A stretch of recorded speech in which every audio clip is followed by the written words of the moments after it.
گالم گلوچ سے ہمیں پیسے نہیں ملنے اور نہ ہمیں کوئی چیز ملنی ہے۔ دوسری چیز ہے کہ آپ کہہ رہے ہیں کہ ان کو 1 سال پورا ہو رہا ہے، بالکل ان کا ایک جمہوری حق ہے کہ وہ احتجاج کریں، لیکن احتجاج جو ہے وہ آئین اور قانون کے دائرے میں پرامن احتجاج ہو، اور میں نہیں سمجھتا کہ اسلام آباد پہ چڑھائی سے، ڈی چوک پہ دھرنے سے یا ناچ گانے سے مسئلے ہوتے ہیں۔ آپ نے اگر احتجاج کرنا ہے آپ اپنے صوبے میں بھی کر سکتے ہیں، آپ پرامن احتجاج اپنے صوبے میں کریں، جمہوریت میں احتجاج ہوتے رہتے ہیں، لیکن آئین اور قانون کے دائرے میں ہوں، پرامن ہوں، تو اس سے تو کوئی نہیں ہو سکتا۔ لیکن آپ کہیں کہ نہیں ہم نے جا کر سرکاری عملہ کو نقصان پہنچانا ہے، چیزیں کرنی ہیں، آپ مجھے بتائیں کہ سرکاری مشینری ہمیشہ استعمال ہوئی ہے، آج بھی ہماری سرکاری مشینری جو اسلام آباد میں جو ہے وہ پکڑی ہوئی ہے اور پڑی ہوئی ہے، اور جب ہمیں یہاں پہ ضرورت پڑتی ہے وہ مشینری موجود نہیں تھی۔ ہمارے ٹی ایم ایز، ہمارے ریونیو ڈپارٹمنٹ، ہمارے جو ہے وہ ڈی سی صاحبان گاڑیاں پکڑ کر پیسے دے کر لوگوں کو بھیجتے تھے اسلام آباد، اور پورا پاکستان بند ہوتا تھا، جس سے کیا فائدہ ہوا؟ کچھ فائدہ بھی حاصل نہیں ہوا۔ لہٰذا میں سمجھتا ہوں کہ احتجاج اپنی جگہ پر، پرامن احتجاج بالکل اگر وہ کرنا چاہتے ہیں اپنے صوبے میں کریں، اور میں سمجھتا ہوں کہ ہمیں زیادہ فوکس اپنے صوبے کے امن و امان کے اوپر، اپنے صوبے کی ترقی کے اوپر، اپنے صوبے کی خوشحالی کے اوپر کرنا چاہیے۔ اچھا، آپ نے پہلے بھی ایک NFCA ایوارڈ کے حوالے سے، صوبے کے حقوق کے حوالے سے بات کی ہے کہ میں وفاق میں ایک وفاق کے نمائندے کے طور پر اپنے صوبے کی بات کروں گا وفاق میں، تو کیا آپ کو صوبائی حکومت کا اس سلسلے میں مینڈیٹ حاصل ہوگا، یا اس میں آپ صوبائی حکومت کے ساتھ کوئی لیزان کر رہے ہیں؟ دیکھیں، جب صوبائی حکومت اپنا مقدمہ یا اپنا کیس بنائے گی اور وفاق کے سامنے پیش کرے گی، اور جب وہ جائے گا اور پراپرلی پہنچ جائے گا، تو اس کے بعد ڈیفینیٹلی میں جب پرائم منسٹر صاحب سے ملتا ہوں یا فائنانس منسٹر سے ملتا ہوں یا باقی ہم ان سے ملیں گے، تو ہم ان کو سپورٹ کریں گے کہ ہمارے صوبے کے مسائل ہیں اور یہ مسائل حل ہونے چاہیے، اور اس سے میں نہیں سمجھتا کہ صوبائی حکومت کوئی کہے گی کہ نہیں ہمیں کوئی چیزیں مل رہی ہیں یا ہمیں آپ اگر جو ہے وہ سپورٹ نہ کریں۔ میں سمجھتا ہوں ہمارے پورے صوبے کا مسئلہ ہے، اور صوبے کے مسئلے کے اوپر ہم سب کو مل کر بات کرنی چاہیے۔ اچھا، یہ 27ویں ترمیم کی ابھی گرد نہیں بیٹھی اور 28ویں ترمیم کی بات شروع ہو گئی ہے، اور اس میں سننے میں آ رہا ہے کہ 12 نئے صوبے بنائے جا رہے ہیں، تو اس تناظر میں آپ سرائیکی صوبے کو کہاں پر دیکھتے ہیں کہ آنے والے دنوں میں کیا اس کے لیے راہ ہموار ہوتی ہوئی نظر آ رہی ہے؟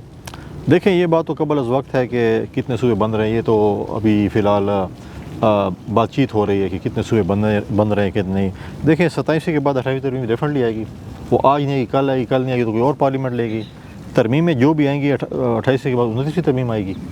تو اگر صوبوں کی بات آتی ہے اور صوبے بڑھتے ہیں تو اس کے بعد اس کے اوپر بیٹھ کے بات چیت ہو سکتی ہے، کیا چیز ہوتی ہے کیا نہیں ہوتی، صوبے اگر بڑھا رہے ہیں کس طریقے سے بڑھا رہے ہیں، کس طریقے سے نہیں بڑھا رہے ہیں، تو جب وہ چیز ہوگی، جب ہم بیٹھیں گے اس کے اندر، تو میں سمجھتا ہوں کہ اس کے اوپر بات چیت ہوگی۔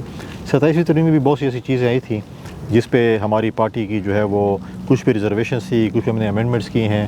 میں اپریشیٹ کروں گا اپنی پارٹی کی لیڈرشپ کو کہ جب 27ویں ترمیم آ رہی تھی تو چیئرمین بلاول بھٹو زرداری صاحب نے اور پریزیڈنٹ زرداری صاحب نے سب کو بٹھایا اور ہر CC کے ممبر سے 27ویں ترمیم پہ رائے لی۔ ہم نے دو دن CC کی لگاتار میٹنگ 5-5 6-6 گھنٹے کی، اور ہر ممبر نے اپنی رائے دی، جس میں ہم نے کچھ چیزیں ڈیفر کروائیں، کچھ میں امینڈمنٹ کر کے، اور ہم نے خوش صوبے کی 27ویں ترمیم پاس کی۔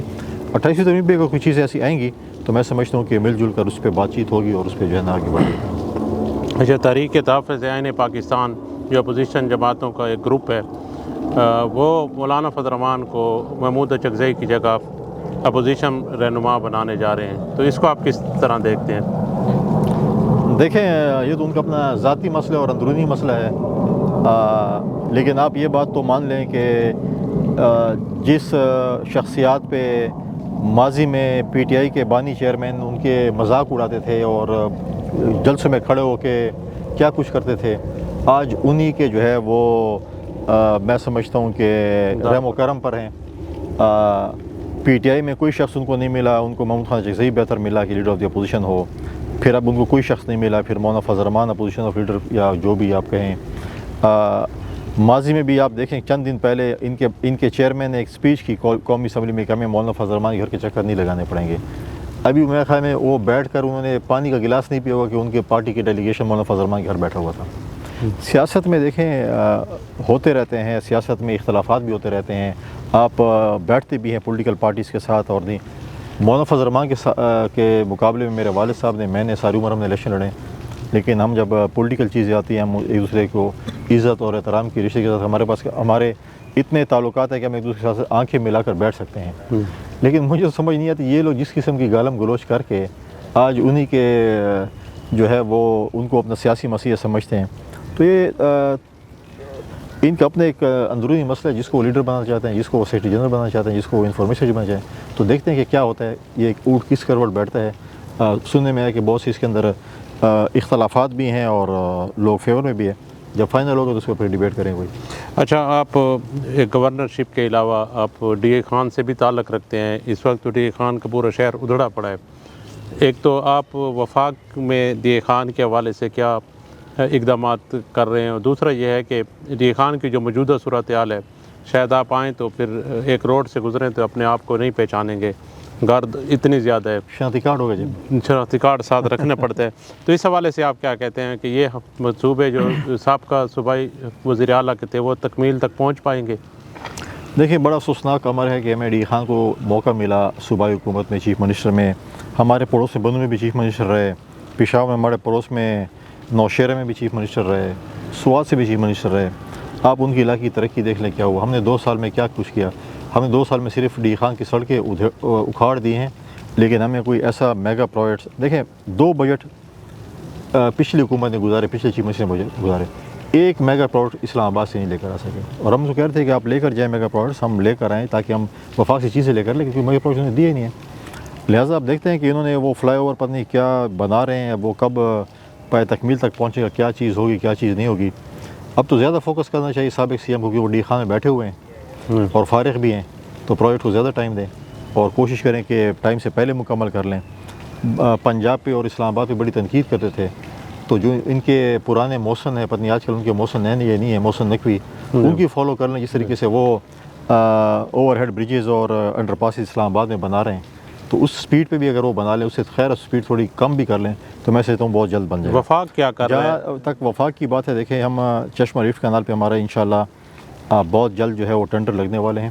اور جو ہمارے سبز انقلاب کی ہم بات کرتے ہیں، اور ماضی میں آپ کو بھی یاد ہوگا، اور ہم بھی جب الیکشن آتے تھے تو ڈی خان کی دیواریں رنگین ہو جاتی تھی چشمہ لفٹ کنال سے، کہ لفٹ کنال آ رہی ہے.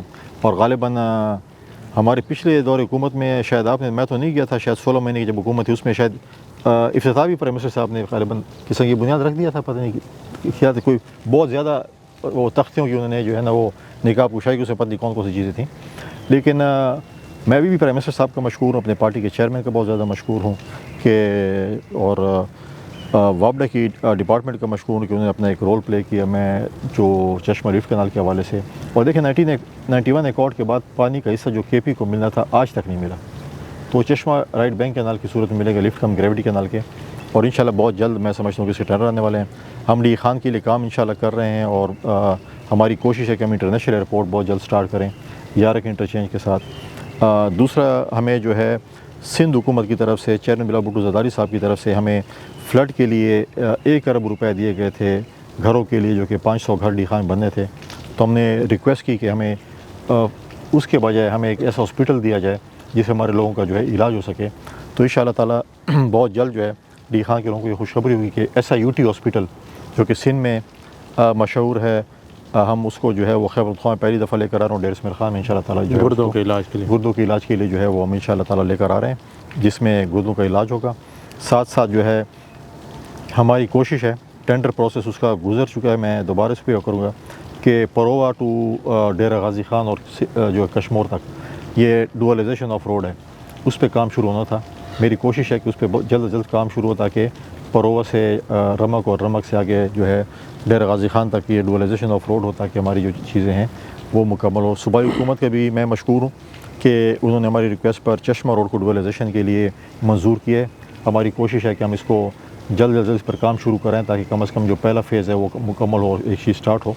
میری صوبائی حکومت سے بھی بات چیت ہوئی ہے کہ ہمارا جو موٹر وے کا ایک پروجیکٹ ہے، وہ اگر اس کو صوبائی حکومت وفاق کے ساتھ ٹیک اپ کرے، میں بھی ان کے ساتھ بات کروں گا، تاکہ ہمارے جو وفاق کے ساتھ کوئی اگر حصہ دینے، انہوں نے پیسے دینے، تو ہم پشاور ڈی خان موٹر وے پہ جو ہے نا کام شروع کر سکیں. ناظرین کرام، آپ نے گفتگو سنی گورنر خیبر پختونخوا فیصل کریم کنڈی کی. NFC ایوارڈ ہو یا امن و امان کی صورتحال، وفاق اور صوبوں کے درمیان لیزان ہو، اور یا پھر علاقائی مسائل ہوں، انہوں نے بڑی کھل کر گفتگو کی ہے. اس کے ساتھ ہی اپنے میزبان عرفان مغل کو اجازت دیجیے. اللہ حافظ.